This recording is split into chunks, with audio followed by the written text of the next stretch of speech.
నమస్తే, welcome to Disha TV. ప్రస్తుతం మనతో పాటు కాంగ్రెస్ ఎమ్మెల్యే కసిరెడ్డి నారాయణ రెడ్డి గారు ఉన్నారు. ఆర్ఎస్పీ చాలా సంచలన వ్యాఖ్యలు చేశారు. అసలు హత్యా రాజకీయాలను కాంగ్రెస్ ప్రోత్సహిస్తుంది, జూపల్లి హస్తం ఉంది, అసలు రాయలసీమ ఫ్యాక్షనిజం పాలమూరుకు వచ్చిందని చెప్తున్నారు. ఇక్కడ చాలా ఇష్యూ ఒకటి సింపాథటికల్. ఒక వ్యక్తి హత్య చేయబడినాడు లేదు చనిపోయినాడు అంటే డెఫినెట్గా అందరూ బాధపడాల్సినది.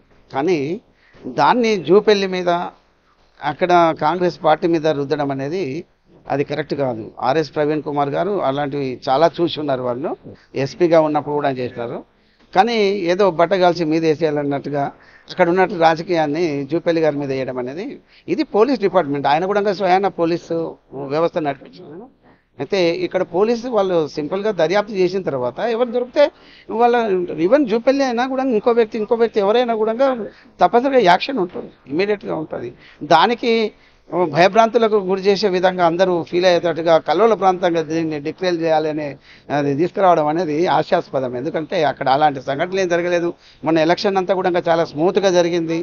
అది అయిపోయిన తర్వాత వాళ్ళ గొడవ కూడా ఏదో చెప్తా ఉన్నారు కదా, ఇప్పుడు 5-6 మాట్లాడినారు వాళ్ళ ఫ్యామిలీ సంబంధించినదే అని చెప్తున్నారు. కాకుండా ఏదైనా కూడా పోలీసు అక్కడ ఎస్పీ ఉంటారు, తర్వాత డిఎస్పీ ఉంటారు, సిఐ ఉంటారు, ఎస్ఐ ఉంటారు, వాళ్ళందరూ కూడా పనిచేస్తారు. దాని మీద ఇమ్మీడియట్గా ఏమి ఆధారాలు దొరికితే ఇమ్మీడియట్గా వాళ్ళు బయట పెట్టేసేసి శిక్ష ఖరారు చేస్తారు. మరి దాన్ని వదిలిపెట్టేసేసి ఇది జూపల్లి గారికి అంటించడం అంటే కుదరదు. గతంలో ఇంకా చెప్పాలంటే వారు బీఎస్పీలు ఉన్నారు, ఆ తర్వాత కేసీఆర్ గారిని తిట్టిండ్రు, మళ్ళీ అందులో వచ్చి అదే బీఆర్ఎస్లో చేరినరు. అదే హాస్యాస్పదంగా ఉంది వాస్తవంగా. ఎందుకంటే కేసీఆర్ గారిని తిట్టినావు, మళ్ళీ అందులోకి వచ్చినావు, ఓకే సరే అది రాజకీయం, మరి వచ్చేసావు. కానీ ఈరోజు జరుగుతున్నాయి వాళ్ళని కాపాడడం కోసం మాట్లాడుతున్నావా, ఆ పార్టీని పెంచాలని మాట్లాడుతున్నావా, జూపల్లి మీద చేయడం? ఎందుకంటే జూపల్లి గారు ఉద్యమంలో చాలామంది ఉద్యమం టైంలో కేసీఆర్ గారు చేస్తున్నప్పుడు కాంగ్రెస్ ప్రభుత్వం ఉన్నది. ఆ టైంలో మరి చాలామంది పిల్లలు చనిపోతున్నారు అని చెప్పేసి కాంగ్రెస్ దాంట్లో ఉంటే కూడా అది నేను చెప్పకూడదు, కానీ ఇప్పుడు చెప్తా ఉన్నాను.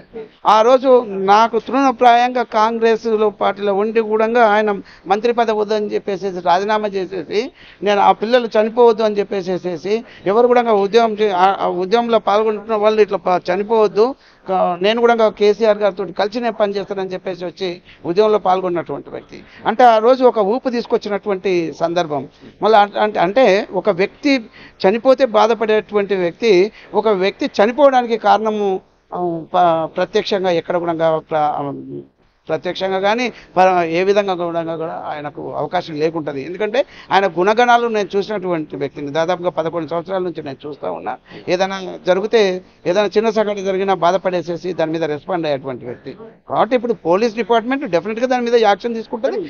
ఎందుకు మంత్రి జూపల్లిని పదే వ్యాఖ్యలు చేస్తున్నారు, ఆయన కౌంటర్ చేస్తున్నారు, ఆయన చుట్టే ఈ వ్యవహారం జరిగినట్టుగా చూపిస్తున్నారు. ఇక్కడ లాస్ట్ టైం కూడా దాదాపుగా ఒక 25 కేసులను బనాయించున్నారు. ఇది గతంలో ఒక 4-5 సంవత్సరాలలో. ఆయన అప్పుడు ఎమ్మెల్యేగా లేడు, ప్రతిపక్షంలోకి వచ్చేసిండు, కాంగ్రెస్లోకి వచ్చేసిండు, అదే బీఆర్ఎస్లో ఉండి.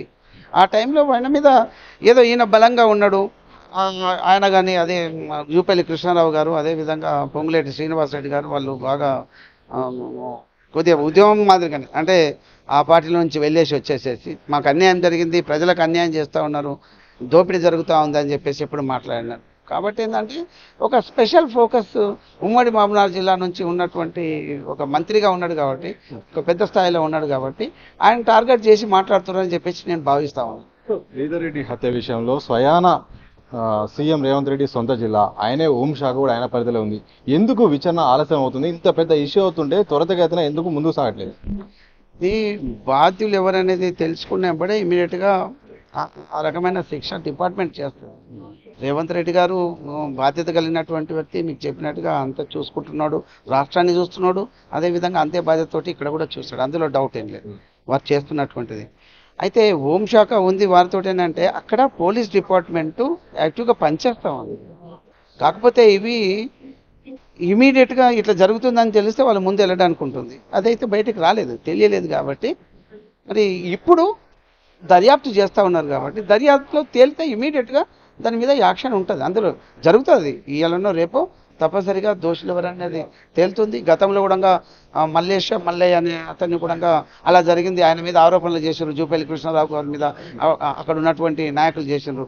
ఏమైంది, అది శిక్ష ఏ విధంగా జరిగింది ఏంటిది అనేది ప్రజలకు అందరికీ కూడా తెలుసు.